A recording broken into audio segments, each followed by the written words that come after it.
Jai Hind and welcome to Force Defense Academy. This is Aryashri Solanki and we are discussing about daily lecture topics और आज का जो topic है वो ये है कि वन नेशन वन इलेक्शन होना चाहिए कंसेप्ट या नहीं होना चाहिए। ठीक है, तो you all might be knowing कि 1972 के पहले हमारे साइमल्टेनियस इलेक्शन से चलते थे। ठीक है, इसका मतलब क्या होता है पहले तो हम वो देखेंगे। ठीक है, तो let's begin our lecture. Introduction में अगर हम स्टार्ट करें, elections are the most fundamental requirement to operational. अच्छा ठीक है, ये तो हम सबको पता है कि डेमोक्रेसी अगर एक्सरसाइज करनी है तो वो इलेक्शंस के बिना तो नहीं हो सकती। So the way it should be conducted holds that most importance. अब अगर डेमोक्रेसी के लिए इलेक्शन इतना इम्पॉर्टेंट है तो इलेक्शन होल्ड कैसे किया जाए वो भी तो इम्पॉर्टेंट है। तो इलेक्शन होल्ड करने के बहुत तरीके होते हैं। एक जो प्रेजेंट तरीका है कि रैंडम इलेक्शंस होते हैं। ठीक है, पहले हमारे लोकसभा के इलेक्शंस हो जाएंगे, फिर कुछ साल बाद हमारे जब वो उनका टर्म कंप्लीट हो जाएगा तो स्टेट असेंबली के इलेक्शंस हो जाएंगे। तो ये जो है ये रैंडम इलेक्शंस हैं। बट इस टॉपिक में बात चल रहा है साइमल्टेनियस इलेक्शन की, मतलब एक ही साथ एक ही दिन पे दोनों इलेक्शंस हो जाना। तो वो ये है, इसमें दोनों चीज़ें डिस्कस होंगी कि हो जाएंगे तो पॉजिटिव क्या होगा और अगर ऐसा हो जाएगा तो नेगेटिव क्या होगा। ठीक है, elections are the means to serve people but it should not become the most important factor in the democracy. तो इलेक्शन जो है लोगों को सर्व करने के लिए बनाया गया है। नाउ एवरी ईयर वन और the other state is geared up for an election in India. This process of campaigning is often tiring and the cost incurred is very high. देखो, हमेशा कुछ ना कुछ न्यूज़ आती रहती है रिगार्डिंग इलेक्शन। इस स्टेट में इलेक्शन है, उस स्टेट में इलेक्शन है, इसमें इलेक्शन है, उसमें इलेक्शन है, फिर आ जाएगा हमारा main election.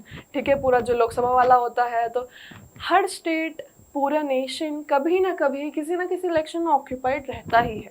Now, simultaneous election means a single voter will vote for both Lok Sabha elections as well as state assembly election। तो ये सुनने में ही अच्छा लगता है यार कि एक ही दिन सब कुछ हो जाएगा, लोकसभा इलेक्शन भी हो जाएंगे, स्टेट असेंबली इलेक्शन भी हो जाएगा।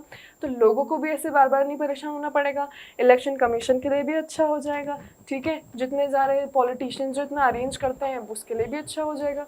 तो it will B one day entire nation, entire resources, entire focus. ठीक है, अब आ जाओ। State and union elections are to be held after a term of 5 years, but the constitution is silent as to whether it is to be done simultaneously or not। तुम्हारा constitution ये brief नहीं करता कि उसको simultaneous करें या नहीं करें। अब मेन चीज़ पे आ जाओ कि simultaneous elections क्या है भैया। तो उसकी तो हमारी कॉन्सेप्ट फिट बैठ गया दिमाग में कि क्या है। ठीक है, सारे इलेक्शन एक ही दिन हो जाना ना। अब फेवर में आते हैं। फेवर में क्या है कि होना चाहिए सारे इलेक्शन से एक ही दिन एक ही टाइम साइमल्टेनियस इलेक्शन होना चाहिए, उसका फेवर में बात करते हैं। इलेक्शंस अगर साइमल्टेनियसली कंडक्ट होंगे तो politicians will focus more on long term development. अब देखो अभी क्या होता है, एक इलेक्शन खत्म हो गया, उसके बाद उनके स्टेट इलेक्शन आ गए, तो इलेक्शन ही इलेक्शन पे फोकस रहता है उन लोगों का। तो लॉन्ग टर्म डेवलपमेंट जो है उसमें थोड़ा टाइम कम हो जाता है। इलेक्शन जब होते हैं तो model code of conduct is applied during which a reigning government can launch any new schemes or make any transfers or appointment। ठीक है, अब देखो कैन नॉट है बेसिकली। तो जब भी इलेक्शन होते हैं ना तो एक पर्टिकुलर टाइम के लिए ऐसा होता है कि उस टाइम जो भी प्रेजेंट गवर्नमेंट है वो ना कोई नई स्कीम लॉन्च कर सकती है, ना कुछ नई पॉलिसी ला सकती है। तो वो भी प्रॉब्लमेटिक है, उतना टाइम घट गया उनके उसमें से। Less disruption to public life, less road traffic. अब आप इमेजिन कीजिए कि एक बार लोकसभा इलेक्शन हो गया तो भी आपकी जगह के सामने से रैलीज निकलेंगी, पॉलिटिशियंस का पूरा एडवर्टीजमेंट होगा, पूरे वो ट्रक्स जिसमें गाने बजते हैं उनको प्रमोट करते हुए वो होगा। दूसरी बार स्टेट असेंबली होगी तब भी वही होगा। मतलब कितनी बार रोड ट्रैफिक होगा, कितनी बार रैलीज निकलेंगी तो आपको डिस्टर्बेंस होगा, कितनी बार all of that disturbance will be repeated twice the amount. तो वो पूरा एक बार हो जाएगा, जो इतनी बार होता है उसका नंबर थोड़ा कम हो जाएगा। Politicians will also focus on local issue. अब देखो, जब लोकसभा इलेक्शन होता है तो नेशनल इश्यूज पे फोकस होता है। अगर ये एक ही साथ एक ही दिन हो जाएगा तो पॉलिटिशियंस, जो बड़े बड़े पॉलिटिशियंस हैं वो भी लोकल इश्यूज पे ज़्यादा फोकस करेंगे। It will also lighten the financial and administrative burden on election commission. तो ये तो पहले बात हो गई थी कि इलेक्शन कमीशन के लिए भी ईजी होगा। Same system is use in several other countries. अब देखो, ब्रिटेन से हमारा ज़्यादातर कॉन्स्टिट्यूशन लिया हुआ है, ब्रिटेन भी साइमल्टेनियस इलेक्शन कंडक्ट करता है, तो why not us. Even we were conducting simultaneous election 1972 के पहले। तो इसके हिसाब से it's time that we start conducting it all over again. अब आ जाओ अगेंस्ट वाले पॉइंट्स। ठीक है, अभी तो हमने फेवर वाले डिस्कस कर लिए कि क्यों होना चाहिए फेवर में, अब हम देखेंगे अगेंस्ट में क्यों होना चाहिए। To conduct simultaneous election in India we will have to make many amendments. भैया पहले ही तो इतनी पॉलिसीज आ रही हैं जो नेशन के डेवलपमेंट के लिए हो रहा है, अब हम इलेक्शन कंडक्ट करने के तरीके पे भी अमेंडमेंट्स करते जाएं तो यही काम रह गया है क्या? According to this point it is what has to be done. Frequent elections in the country will bring politicians back to public. अब देखो ये तो इम्पोर्टेंट पॉइंट है इंडिया के सिनेरियो के हिसाब से। ब्रिटेन में और इंडिया में अगर हम कंपैरिजन कर रहे हैं, इंडिया में ऐसा इलेक्शन इसलिए ज़रूरी है क्योंकि इंडियन पॉलिटिशियंस का माइंडसेट इलेक्शन ओरिएंटेड रहता है।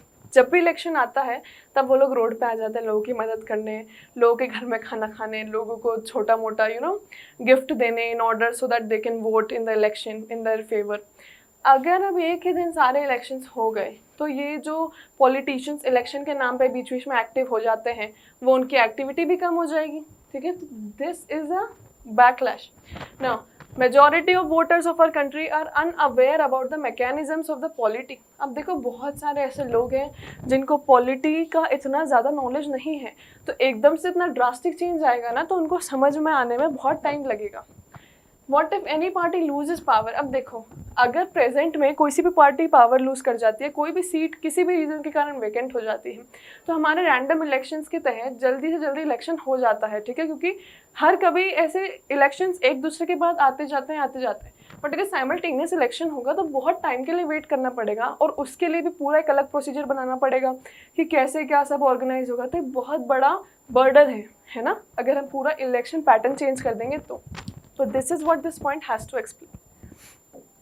अब आ जाओ कंक्लूजन पे। One India one election would be a good change if it could be carried out with the proper execution of policy. तो अच्छा चेंज है, प्रॉपर एग्जीक्यूशन ऑफ पॉलिसीज और सारा कुछ इम्प्लीमेंटेशन के साथ एग्जीक्यूट किया जाए तो बहुत अच्छी बात है। ठीक है, इसमें पॉलिटिशियंस को भी थोड़ा अवेयर और रिस्पॉन्सिबल होना पड़ेगा, तो उसके एडिशन के साथ तो और भी बहुत अच्छी बात है। The standing committee has said that solutions should be found to reduce the frequency of election. हमें frequency of election कम तो करनी है बिकॉज इसके कारण जो है पब्लिक हार्मनी, पीस, ट्रैफिक वगैरह सब डिसरप्ट होता है। ठीक है, now election commission can get some time for other administrative work. अगर ये वन नेशन वन इलेक्शन हो गया तो इलेक्शन कमीशन भी फ्री हो जाएगी दूसरे इंपॉर्टेंट काम करने के लिए।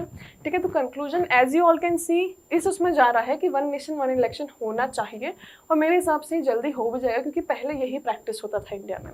Okay guys, so those were all the points regarding this topic. I hope you all got these points and I hope you all will present these points when it will be asked. Thank you for watching and subscribe to our channel. Jai Hind and take care.